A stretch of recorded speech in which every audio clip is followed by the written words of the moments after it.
j'ai tout effacé, puis j'ai remis tout ce qu'on a, le résultat qu'on a trouvé précédemment. Maintenant, qu'est-ce qu'on va faire? Là, on a l'intensité instantanée du courant I. D'accord? Quand on met le I majuscule, ça signifie la valeur moyenne. Le T, c'est pareil. C'est de T1 à T2. Tandis que IT, c'est-à-dire IT, c'est la valeur instantanée du courant. Maintenant, on a IT, le courant instantané, il faut chercher la tension instantanée aux bornes du condensateur. On part de l'équation 3.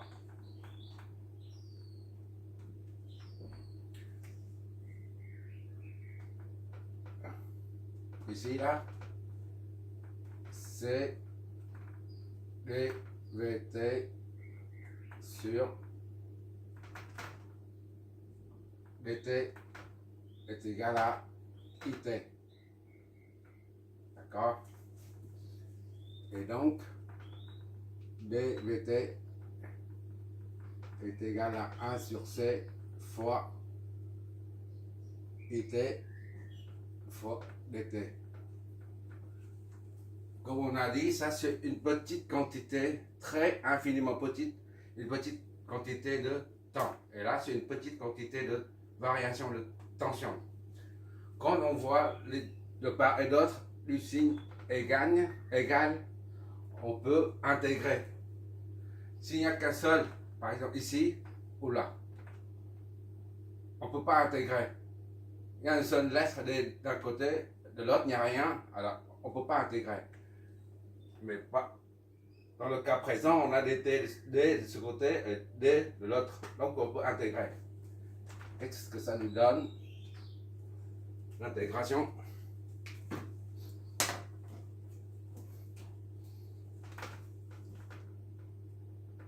D, VT, le signe intégral est égal à le signe intégral de 1 sur C IT dt. Voilà. D'accord? On va intégrer ça et on reste pour trouver VT. Par contre, l'autre côté, on le garde tel quel. Soit VT est égal à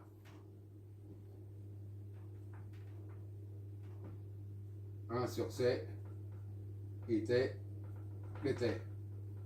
Ici, on peut intégrer, mais on laisse. On peut l'intégrer, mais on laisse comme ça, d'accord? VT est égal à. On sort la constante 1 sur C. IT dt, voilà. C'est quatrième formule.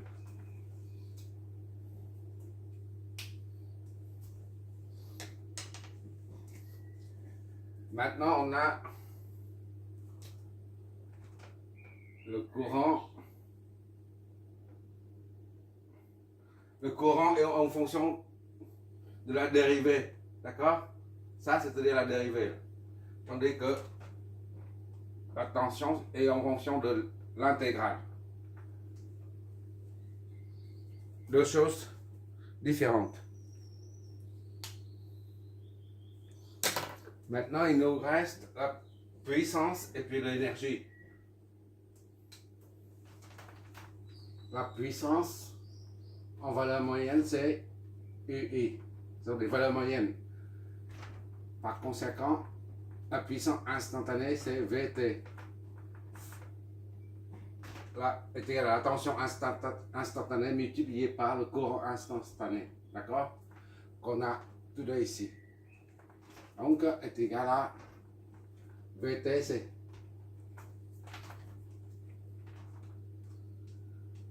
VT, on remplace dedans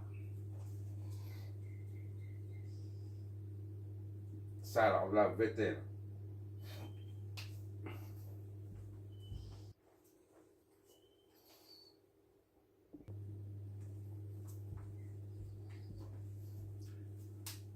VT, IT, IT, voilà. VT, on laisse comme ça, VT fois IT. IT, c'est V'. VT'. D'accord? Donc la puissance instantanée, c'est C fois VT et VT'.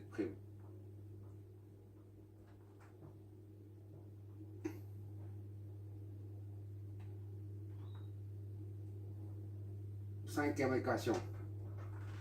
Maintenant, c'est l'énergie. L'énergie, sachant que la puissance est égale à énergie divisé par le temps. D'accord? Donc, énergie est égale à puissance fois le temps. À la maison, au niveau du compteur électrique, on a ou alors tous les 4 mois ou tous les 2 mois, on reçoit une facture EDF qui nous dit des kilowattheures. Kilowattheure. Watt for heure, c'est kilowattheure. D'accord? C'est pas kilowatt par heure. Ça, c'est kilowattheure. Parce que c'est écrit comme ça, kilowattheure. Voilà. C'est un produit. D'accord? Comme un moment, c'est une force multipliée par le bras de levier, c'est Newton mètre. Le bras de levier, c'est en mètre. Ici, la force. La force multipliée par mètre, par la distance, c'est un produit. Newton mètre. Ici, watt. L'énergie est égale à la puissance. C'est des watts au kilowatt, c'est la même chose. Multiplié par le temps. Kilowattheure, d'accord? C'est juste un rappel.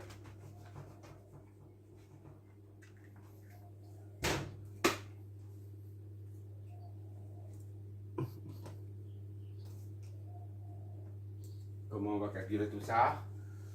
Le temps varie de T1 à T2. On ne connaît pas. Ou T0. À partir du moment initial, T0. D'accord?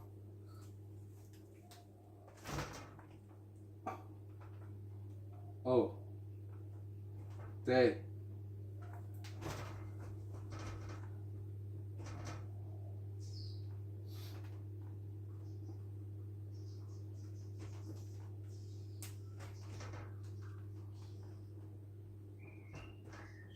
T1 et T2. T0, T1, T2, d'accord? Voilà. Bon.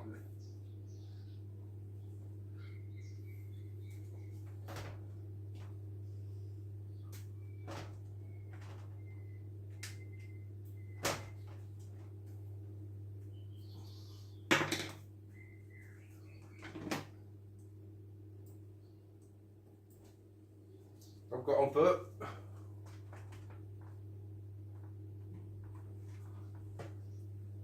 multiplier par T, c'est-à-dire on fait une intégration de T1 à T2. Donc l'énergie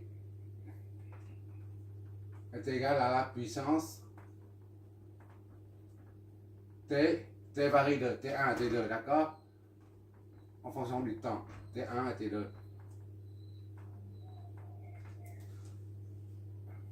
C'est pas compliqué, j'espère, de passer d'ici à là, de traduire cette formule en une formule intégrale. Puisque T varie de T1 à T2, on prend la totalité de la puissance pendant l'intervalle de temps T1 à T2. L'intervalle de temps T1 à T2, où la puissance se produit. D'accord? C'est ça. Maintenant, on peut, puisqu'il y a le dt, on peut intégrer ça. Déjà, on remet T1, T2. Bt c'est quoi? Bt c'est C fois Vt fois Vt', la dérivée. D'accord? Multiplié par dt. Donc égal à C intégrale de T1, T2, d'accord? Vt fois Vt'. dt. Voilà, seulement à partir de là qu'on va intégrer. Or, intégrale de T1 à T2 de VT, VT'.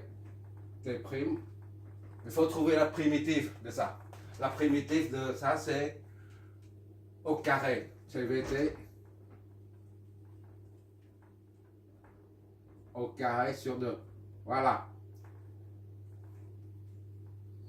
T2, T1. D'accord? Donc, pour T1 est égal à 0, il n'y a pas de tension. Au début, à l'instant initial, à la fermeture du circuit, la tension est nulle. Donc, à T2, on ne connaît pas. On peut ouvrir le circuit au moment T, qu'on ne fixe pas encore, on n'a pas encore. Donc c'est à nous de déterminer. Donc T2 c'est une inconnue. Donc pour faire ça, c'est T2 on remplace dans c'est T, parce que c'est inconnu. D'accord? Au carré sur 2 moins T1 c'est 0. À l'instant initial c'est 0. 0, il n'y a pas de tension. D'accord? Donc, P est égal à... Non, ça c'est égal à VT au carré sur 2. D'où l'énergie est égale à C fois tout ça. C fois l'intégration de ça, cette partie-là. Ça fait VT au carré sur 2. D'accord? Instantané. Hein? Pour une tension continue,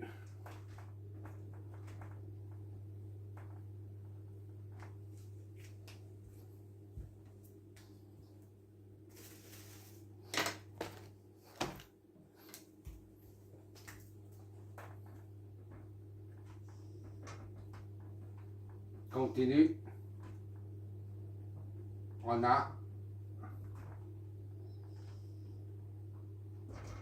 VT est égal à constant. Constante est égal à V. D'accord? Comme dans notre cas, c'est V. Donc pour une tension continue, l'énergie est donc est égale à C V au carré sur 2. D'accord? Ça c'est 6. Ou encore, sachant que 1 nous donne V est égal à Q sur C. Q sur C. D'accord? V est égal à Q sur C. Donc on injecte dedans est égal à C fois V au carré, c'est Q sur C. Q sur C au carré, d'accord, sur 2. Qu'est-ce que ça nous donne? Énergie est égale à C Q sur 2C. 2C. Voilà.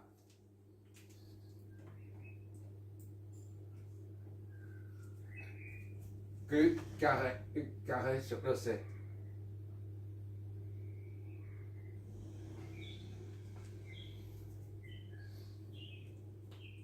Q au carré, C au carré.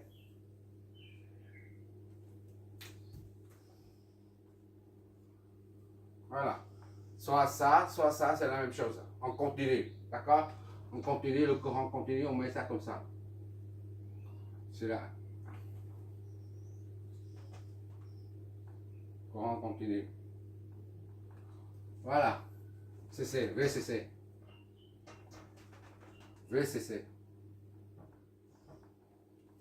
Source de tension continue, ce qui signifie aussi, cela signifie aussi le courant continu.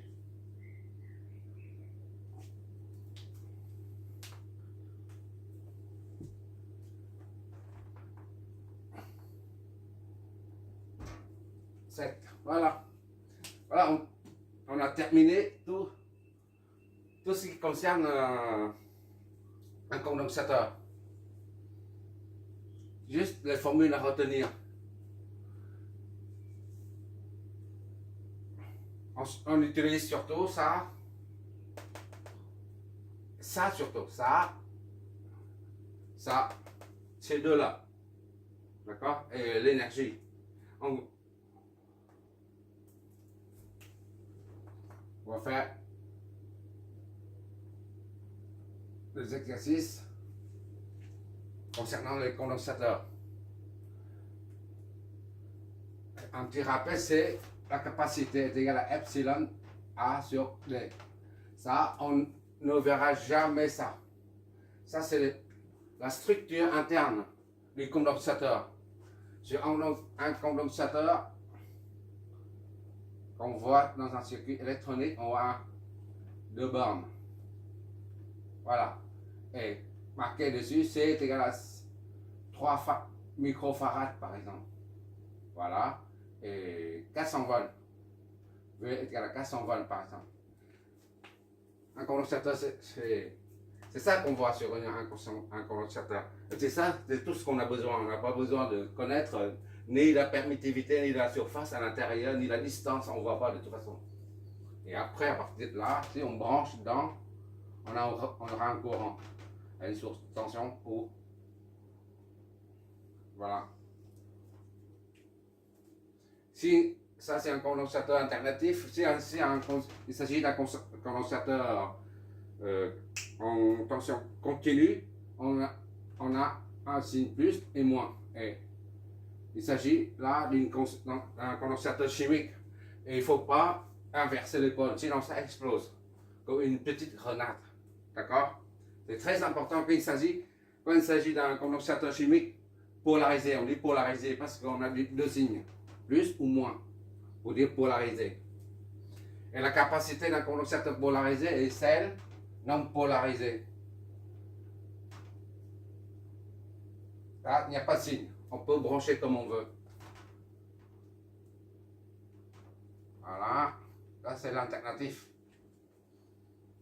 C est égal à 5 picofarads par exemple. Et V est égal à 220 par exemple. Voilà. C'est que la capacité ici, c'est beaucoup plus grand que celle ici. Grâce à son pouvoir de stockage de l'énergie. Si on fait un zoom dedans, ici, là, c'est un exemple. Hein.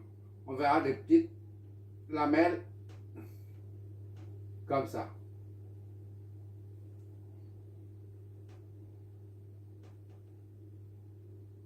Voilà.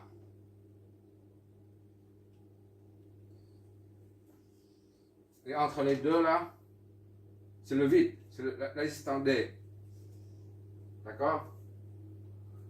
Entre les deux, c'est la distance D. Mais infiniment petite. De l'ordre des micromètres. Maintenant, ça peut aller très loin. Hein. Et les condensateurs sont très utilisés en électronique. Oui, chaque fois avant de finir un cours, je fais des cas concrets, je montre des cas concrets. À quoi ça sert un condensateur?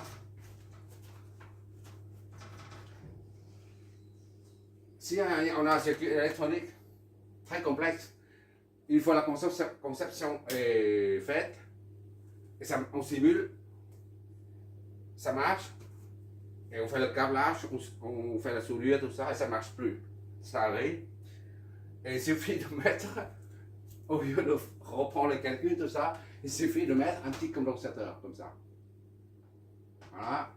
En général de 3 1 picot ou 1 à 3 picots. 3 picots farad. Et puis tous les problèmes disparaissent. C'est étonnant, mais c'est comme ça. 3 picots farad. Voilà. Si ça ne fonctionne pas, c'est qu'il y a des problèmes, des problèmes parasitaires, la propagation des signaux parasitaires. On met un petit condo. Voilà. Disons qu'il s'agit d'un condo alternatif.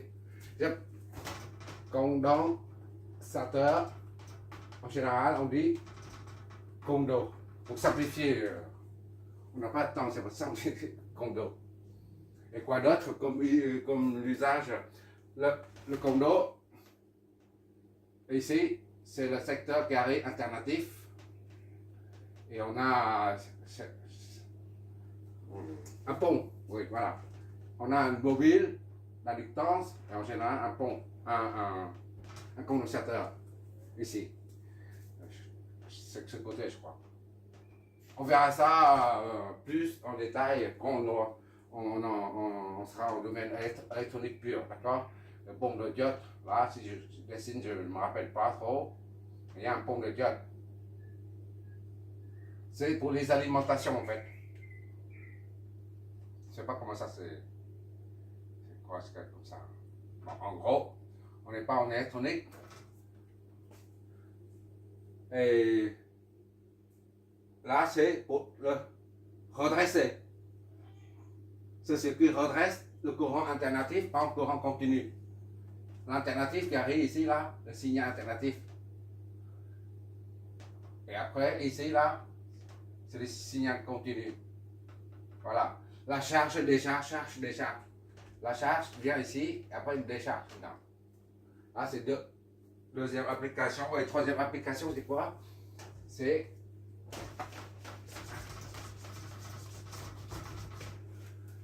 quand il s'agit des moteurs. Tu vas voir dans les moteurs, juste à côté des moteurs, comme dans les tableaux électriques à la maison. Un moteur comme ça, là.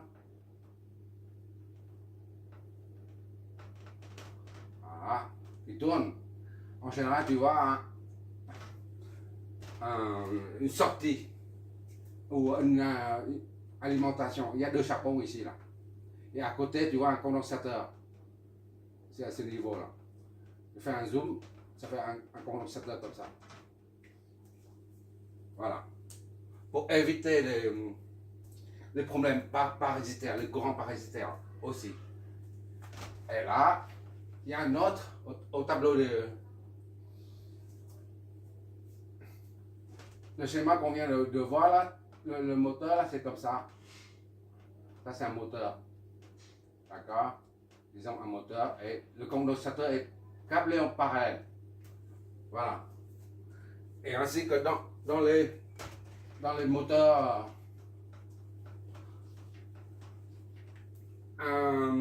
pour un réfrigérateur, il suffit de regarder le compresseur.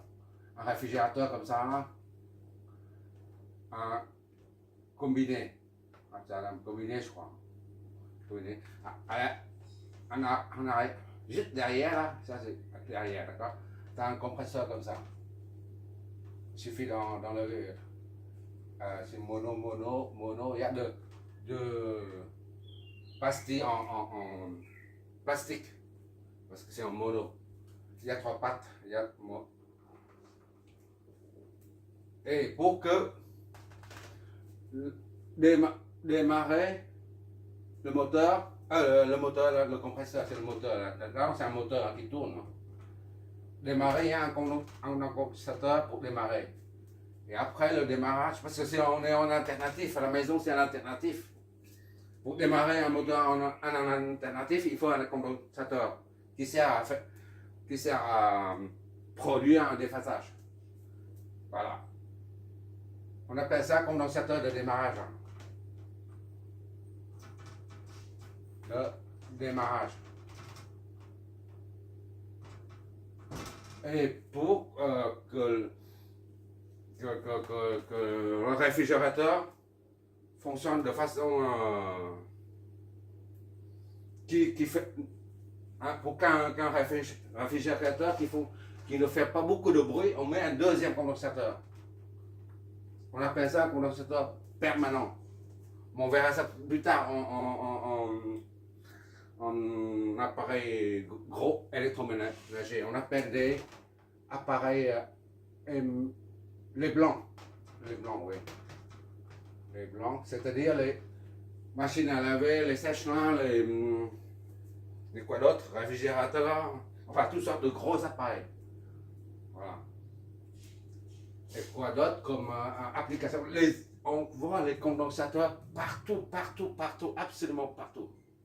Beaucoup plus que les bobines d'inductance. Les bobines d'inductance, c'est rare dans les circuits électroniques, c'est très rare. Parce qu'on peut simuler. De même que ça, on peut simuler. On peut utiliser un AOP pour simuler la capacitance. Et simuler un bobine d'inductance. Pour la puissance active et réactive, la ligne d'arrivée à la maison, là, les poteaux électriques triphasés, ou disons monophasés, d'accord? Bon, triphasés si tu veux.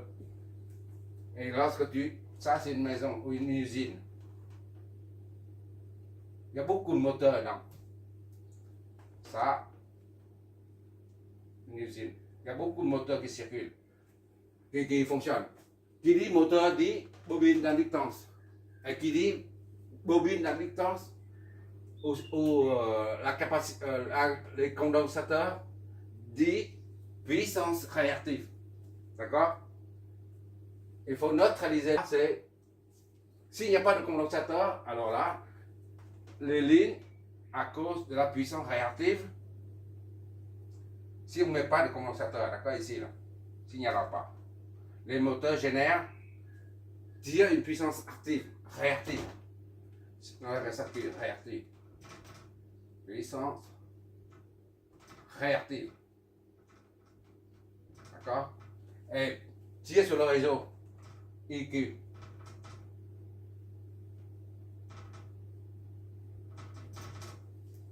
Le réseau fournit non seulement la puissance active, IP, on appelle IP,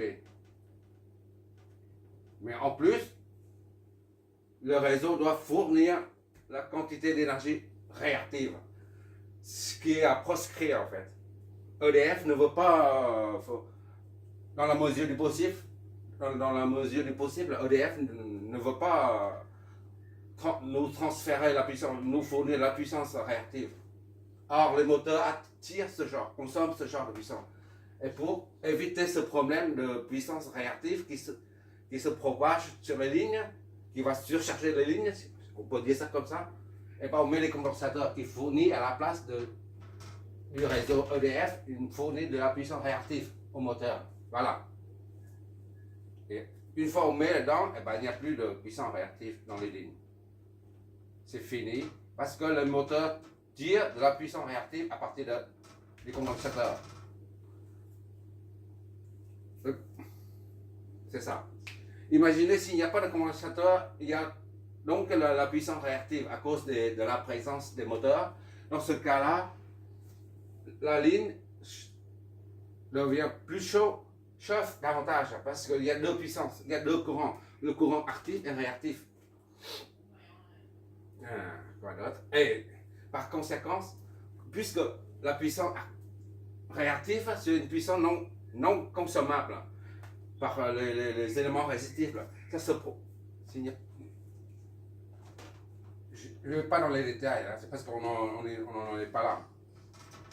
Si on ne met pas de condensateur, on verra ça plus tard. Si on ne met pas de condensateur, il y a deux puissances dessus. Or, la puissance réactive, c'est une puissance oscillatoire. C'est-à-dire, il va de là à là, il va de là à là, il circule comme ça, et revient. Il circule comme ça revient. On est dans le cas où il n'y a pas de condensateur, d'accord? La puissance va et devient sans cesse. Comme il s'agit d'une puissance oscillatoire, et ça, par contre, ça c'est très important. Comme il s'agit d'une puissance oscillatoire, qui dit oscillatoire, dit vibration. Et donc, les lignes de transport d'énergie se mettent en vibration. Mais à l'œil nu, on ne voit pas. D'accord? C'est impossible de voir ça. Mais les lignes de transport d'énergie se mettent en vibration. Mais si tu dis ça à quelqu'un, il va dire, tu délires. C'est pas possible. Mais en fait, c'est un phénomène physique. Mais on ne peut pas détecter. Donc, si on met les condensateurs, eh ben, la puissance réactive disparaisse.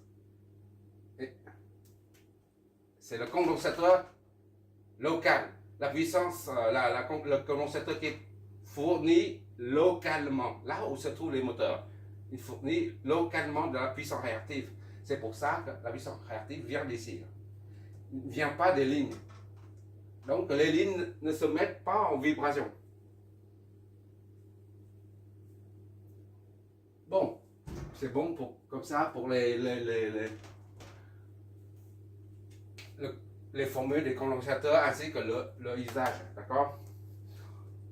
Maintenant, on va faire des exos là-dessus. En alternatif surtout. On va quand même faire un seul, ça suffit. Condensateur sous le régime permanent, c'est sous la tension continue. Merci d'avoir regardé. Je prépare l'autre.